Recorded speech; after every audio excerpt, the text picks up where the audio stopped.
La tendinopatía rotuliana, algo súper común, lo vemos en muchas personas que son, por ejemplo, basquetbolistas, voleibol, corredores, en niños chiquitos también, cuando apenas están en fases del desarrollo, cuando se están empezando a crecer. Y es un problema muy común que también a veces cometemos muchos errores en qué hacer y qué no hacer. Pero para empezar, ¿cómo sucede la tendinopatía rotuliana, ¿no? Y vamos a mencionar qué es el tendón rotuliano. Si nos vamos en cuanto a la anatomía, vamos a hablar sobre el músculo cuádriceps. El cuádriceps empieza en la cadera, se continúa por toda la parte de adelante del muslo y termina en la rodilla, abrazando a la rótula, que es la bolita que sentimos luego, y baja hasta la primera parte de lo que le decimos la espinilla o la tibia, ¿ok? Cuando nosotros sobrecargamos los cuádriceps es cuando empiezan las molestias en la rodilla. Pero me vas a decir, ¿qué tiene que ver el cuádriceps con el dolor que estoy sintiendo en la parte de abajito de la rótula? O sea, en la parte de abajo donde está la bolita, un poquito más para abajo. ¿Qué tiene que ver? Bueno, ahí te va la explicación. Cuando nosotros estamos en un deporte, por ejemplo, en atletismo, cuando estamos en básquetbol, voleibol y todos esos deportes que ya te mencioné, o incluso en el gimnasio también, ¿qué puede estar pasando? Que yo estoy metiéndole más carga a ese músculo de lo que está acostumbrado. En el músculo, acuérdate que el músculo son las fibras musculares que tienen la capacidad de contraerse y relajarse. Y si lo vemos en una imagen de anatomía o algo así, es la parte roja del músculo y la parte blanca es el tendón. Entonces ahorita estamos hablando del tendón. Entonces este tendón no tiene tanta capacidad de contraerse y relajarse, está hecho de colágeno tipo 1. Entonces, si yo en mi deporte, en mi estilo de vida, yo estoy metiéndole más entrenamiento, más peso, por ejemplo, en el gimnasio, si normalmente corro a un cierto ritmo de 5 minutos el kilómetro y ahorita estoy corriendo a 4:20 o 4:30 el kilómetro, o si, por ejemplo, estoy haciendo muchos saltos, muchos aterrizajes. Me ha tocado también pacientes que hacen patinaje sobre hielo y en la pierna con la que aterrizan también es donde están presentando esa tendinopatía rotuliana. Entonces, cuando hablamos de carga, no nada más hablamos de peso, sino hablamos de intensidad de lo que estamos haciendo, incluso superficies. Si normalmente estoy acostumbrada a correr en planito y ahora estoy corriendo en subidas o en terrenos irregulares, normalmente corro en concreto y ahora estoy corriendo en un cerro o en así como tierrita, también eso afecta. Hablando de fútbol, por ejemplo, si normalmente entreno en un campo, o sea, en zacate, en pasto, y luego me paso a una cancha de sintético, esto también genera como mucha carga en este tendón, es muy como agresivo, hay más impacto, entonces esto favorece también una tendinopatía rotuliana. Entonces, si te fijas, no es nada más de meterle peso o correr más rápido, sino son muchos factores que pueden estar afectando a este tendón. Entonces, hablando del tendón, esta lesión, una tendinopatía, no es como un esguince, como un ligamento que se rompe, sino este tendón puede estar íntegro, o sea, está completo y sus fibras están completas, pero es un tendón irritado y está como no adaptado a la carga que le estamos metiendo. Entonces, hablando de esta tendinopatía, recuerda que tenemos 3 fases cuando hay un tendón que está lesionado. En el caso de la tendinopatía rotuliana tenemos la primera fase que es reactiva, que es cuando el músculo está respondiendo a la sobrecarga que le metimos, al entrenamiento. Entonces este tendón se empieza a engrosar un poquito, se empieza a hacer un poquito más ancho. Y en esta fase todavía podemos meterle terapia, rehabilitación y ejercicios que si lo llevamos de manera correcta, podemos hacer lo que sea reversible. Entonces este engrosamiento no se va a quedar por siempre, lo tratamos, disminuimos un poco las cargas y ahora sí regresa el tendón a la normalidad. Una segunda fase sería como el disrepair o un intento de reparación del cuerpo, pero pues ya hay una desorganización. Acuérdate que el colágeno en el tendón, o sea, son fibritas de colágeno como si fueran espaguetis crudos. Entonces están salidos de la bolsita y están así como todos derechitos, todos horizontales. Eso sería un tendón normal. Pero en esta fase de disrepair o en la siguiente fase, haz de cuenta que ya es un espagueti cocido, pero están como todos revueltos. Entonces no está el colágeno propiamente como peinadito, o sea, como todo liso. Y esto es ya una fase un poquito más pues un poquito más complicada de tratar, ya hay mucha más inflamación, están todas las fibras desorganizadas y puede haber mucho dolor en esta fase, así como en la fase 3, que es degenerativa, cuando ya los cambios en la estructura ya están muy marcados, a veces hasta podemos tocar el tendón y ya se siente como o sea, como una cicatriz, literal, así como si tuviéramos una cicatriz en la piel. En el tendón también se puede sentir eso y ya son zonas que ya no funcionan, que ya no responden muy bien al tratamiento. Ahora vamos a hablar de qué no vamos a hacer en una tendinopatía o qué es lo peor que pudiéramos hacer teniendo este padecimiento. Número 1, y creo que el error más común es que nos dicen que hay que descansar, que hay que parar por completo. El tendón no necesita un reposo total, sino necesita adaptarse. Y siempre le digo a los pacientes que nuestros tendones, haz de cuenta que responden a la carga como si tuvieran un medidor, como un termómetro del 0 al 100. Entonces yo estoy entrenando, estoy preparándome para una carrera, por ejemplo. Entonces digamos que mi tendón está acostumbrado a un 60% de trabajo, ¿ok? Pero un día a mí se me ocurre correr mucho más rápido, correr en subidas o meterle mucha más kilometraje de lo que estoy acostumbrada. Este tendón se va a sentir como resentido, va a decir, oye, pues yo no estoy acostumbrada a esto, ¿no? Entonces va a empezar pues este proceso como de engrosamiento, es donde empezamos a tener molestias, puede ser durante el entrenamiento o puede ser después. Ok, entonces voy a que me revisen o yo solamente digo, ¿sabes qué? Voy a dejar de correr algunos días para que se me baje la molestia. Si yo ya estaba acostumbrada a ese 60 de carga y en ese entrenamiento donde metí más kilometraje, más carga, llegué como hasta un 80, digamos, si yo dejo de entrenar, ya no voy a bajar al 60, sino probablemente voy a bajar a un 40. Entonces ya voy a dejar de tener dolor o de tener molestias. Y vuelvo a entrenar como si yo tuviera ese 60. Entonces ya hay un gap grande o ya hay una diferencia entre ese 40, ese 60, incluso ese 80. Entonces yo ya no puedo entrenar a la velocidad que estaba entrenando antes. ¿Por qué? Porque dejé de moverme. Entonces, eso es uno de los errores más comunes, y no es que el más común, de que cuando me duele, mejor reposo y nuestro cuerpo se empieza a desentrenar. Ahora, en deportes que son de saltos, que son como muy explosivos, de saltos, aterrizajes, todos estos sí habrá que modificarlos, no necesariamente dejar de entrenar por completo, pero si yo estoy teniendo un dolor 7 de 10, acuérdense que siempre lo manejamos como del 1 al 10, podemos controlar un poquito las sensaciones, ¿no? O ver cuándo sí puedo hacer algo, cuándo no. Pero si yo sigo entrenando y me está doliendo un 7, un 8 de 10, probablemente le estoy metiendo mucho más carga de lo que el tendón puede alcanzar a soportar, y eso me va a llevar a la fase 2 o la fase 3 de una tendinopatía. Entonces, un error también sería seguir entrenando con un dolor fuerte. El error número 3 sería estirar agresivamente el cuádriceps. Muchas veces nos dicen que nos duele algo porque no estiramos.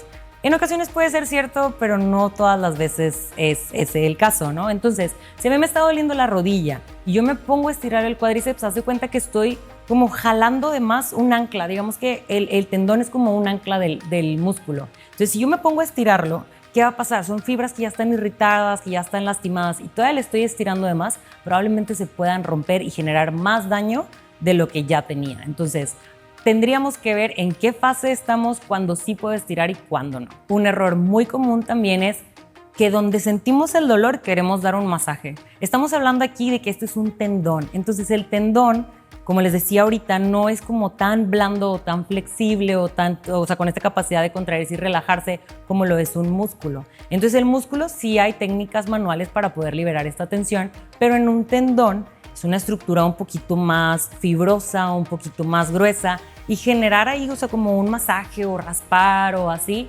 en realidad va a pasar lo mismo que con un estiramiento. Voy a estar rompiendo las fibras y no necesariamente es lo mejor para este padecimiento. Entonces también tendríamos que individualizar cada caso para ver cuándo sí y cuándo no. A veces también pasa que hay personas que en su casa tienen esta pistolita de percusión y se ponen la pistola justo en el tendón, y al contrario, eso va a irritar más el tendón y va a hacer que esta tendinopatía sea como más dolorosa o que progrese a una fase 2 de disrepair o incluso a una degeneración. Y número 5, habrá personas que dicen que sí, habrá personas que dicen que no, y ahorita yo te voy a dar mi punto de vista. Pero el usar el hielo como la última, o sea, como la única estrategia. Si bien, o sea, vas a encontrar información donde no le pongas hielo a una tendinopatía, habrá personas que dicen que sí, el hielo nos va a ayudar para controlar el dolor. Pero lo que sería un error sería usar el hielo como que solo con esto me voy a quitar mi tendinopatía, y no es así. Sí nos va a ayudar, sí nos puede ayudar, por ejemplo, después de un partido de básquet, después de un partido de vóley, después de correr, cuando yo ya estoy tratando mi tendinopatía. Pero así de primera instancia, si yo reposo, si estiro de más y si pongo hielo, pues haz de cuenta que estamos haciendo 3 cosas que no nos van a favorecer y que al contrario nos pueden empeorar o nos pueden como no darle el tratamiento adecuado a esta tendinopatía. Ahora, ¿qué sí hacer para una tendinopatía? Como te decía, hacer ciertas cosas como solo hielo no nos va a ayudar, pero acuérdate que el movimiento es lo más importante. Entonces, no voy a reposar por completo, sí voy a bajar mi carga de entrenamiento y voy a modificar. Si normalmente no hago tantos ejercicios de fuerza, me voy a concentrar un poquito más en los ejercicios de fuerza y en las fases iniciales me voy a concentrar en los ejercicios isométricos. Estos ya está evidenciado que nos ayudan para reducir el dolor, nos ayudan como una activación antes de un entrenamiento y pues la verdad son ejercicios sencillos que podemos tolerar muy bien.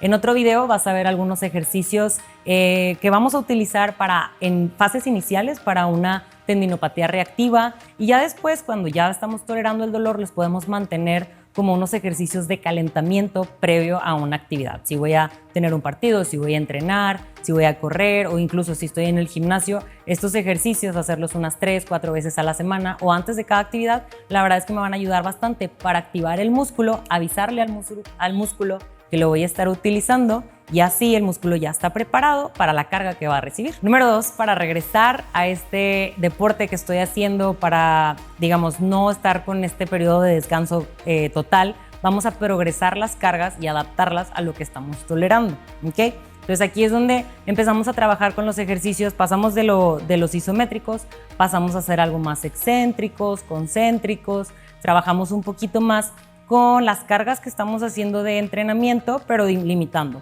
Por ponerte un ejemplo, si estamos en fútbol, vamos a estar trabajando solamente básicos, no voy a estar haciendo sprints, no voy a estar haciendo alargues, o sea, no voy a estar haciendo como que cosas muy intensas, sino voy a estar trotando unos 15-20 minutitos, voy a hacer pases cortos, no voy a despejar todavía, pero solamente como cositas pequeñas que van metiéndole un poquito más de intensidad sin llegar a algo súper extremo, ¿no? Si lo transformamos, por ejemplo, al ejercicio de fuerza en gimnasio, pues tal vez no voy a hacer la sentadilla con la barra completa y con muchos discos, pero tal vez empiezo a hacer las sentadillas con pausas, controlando el bajar, el subir, no hacerlo de manera explosiva y ponerle una carga ligera o incluso hacerlo con la barra sola sin tener que ponerle discos. Entonces, progresar las cargas es algo que sí debemos de estar haciendo para que el tendón se vaya adaptando poco a poquito a estos nuevos pesos, a esta nueva velocidad a la que estoy corriendo o a este nuevo ritmo que tengo que llegar, pero no puedo llegar de 0 a 100, sino vámonos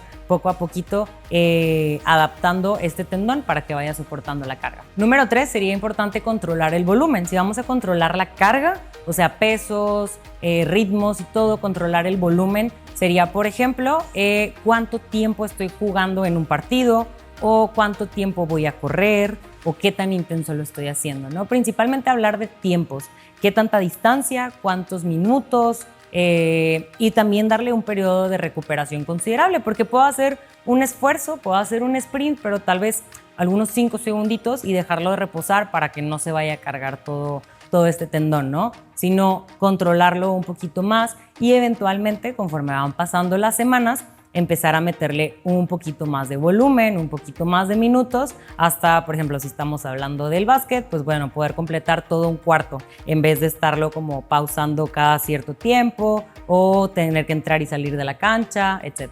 Algo que sí o sí tenemos que hacer como número 4, como recomendación, es trabajar toda la extremidad inferior, toda la pierna. Porque a veces nos centramos solamente en el cuádriceps, por ejemplo, en fases iniciales sí nos tenemos que centrar en cuádriceps, pero ya después, ya si estamos progresando tiempo de juego, si estamos progresando cuánto tiempo voy a estar corriendo, también tenemos que estar trabajando toda la extremidad inferior. Tengo que trabajar mucho sobre la fuerza en la cadera, especialmente el músculo glúteo medio. Movilidad de cadera es importantísimo. Yo creo que muchas personas, o lo que yo veo en mi consulta, es que muchas personas carecemos o no tenemos tan buena movilidad de cadera. Eso es un aspecto súper, súper importante a trabajar. Y trabajar los músculos, por ejemplo, femorales o isquiotibiales, el gemelo, la parte de enfrente, los tibiales, incluso la movilidad de los dedos, que también puede estar limitada. Todo esto hay que trabajarlo, porque como es un dolor crónico, el de una tendinopatía, es un dolor de mucho tiempo, digamos que inconscientemente yo dejo de apoyarme sobre esa pierna, dejo de trabajar esa pierna,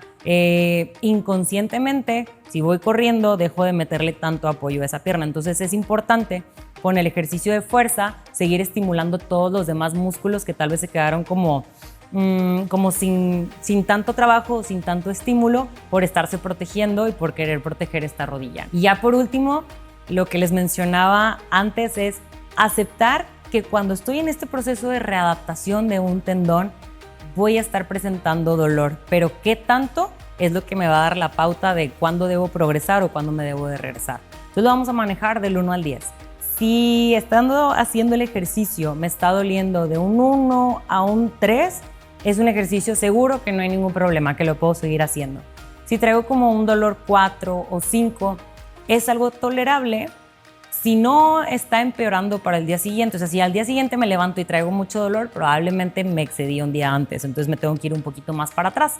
Entonces, si lo manejamos así, del 0 al 3 es como lo seguro, del 4 a 5 vamos a estar como revisando cómo vamos, pero si ya me está doliendo de un 5 a un 10, al momento de hacer la primera serie, la primera repetición, tal vez ya me pasé de más, o en la mañana siguiente que estoy teniendo todo este dolor, ya me pasé de más, entonces tenemos que regresarnos y volver a las bases, tal vez volver a los ejercicios isométricos para que esta molestia vaya bajando. Entonces, como ya vimos, las tendinopatías son lesiones crónicas, nos podemos tardar, responden mucho a qué tanto le estoy metiendo de entrenamiento, y para eso es muy importante, número 1, que conozcamos bien nuestro cuerpo, que podamos entender cuándo sí, cuándo no. Acuérdate que también cuando estamos haciendo el ejercicio aumenta nuestra adrenalina, la dopamina, y eso nos hace como que no sentir dolor. Pero no hay que ignorarlo, sino sí hay que ser como consciente. Yo le digo a mis pacientes que anoten en el celular, en una libretita, cómo se van sintiendo con los ejercicios para saber cuándo sí los podemos progresar, y que sean muy honestos. Todos obviamente queremos volver a correr, todos queremos volver a la cancha, volver a hacer el deporte que estamos acostumbrados a hacer, pero de nada sirve adelantarme en este proceso, porque va a llegar un punto donde el tendón solito me va a avisar de que, oye, le metiste de más y me voy a tener que hacer para atrás de nuevo. Entonces, si nos vamos escalonado, paso a pasito, vamos a lograr que este tendón se adapte muy bien. Y número 2, creo que la recomendación también sería pues que no es necesario que lo hagamos solos, sino siempre va a haber alguna persona del área de la salud, algún médico, algún fisioterapeuta que nos vaya guiando en este proceso, ¿no? Si te fijas, pues no es fácil el cómo poder dosificar, cómo poder planear y estructurar un return to play o una readaptación deportiva. Entonces es importante que 1, nos conozcamos a nosotros, y 2, que haya una persona experta que nos vaya guiando por este proceso. Así que ya sabes qué hacer y qué no hacer en una tendinopatía rotuliana. Y quédate al pendiente de este canal, porque el próximo video te voy a estar enseñando 5 ejercicios que puedes estar haciendo en una fase inicial de una tendinopatía rotuliana.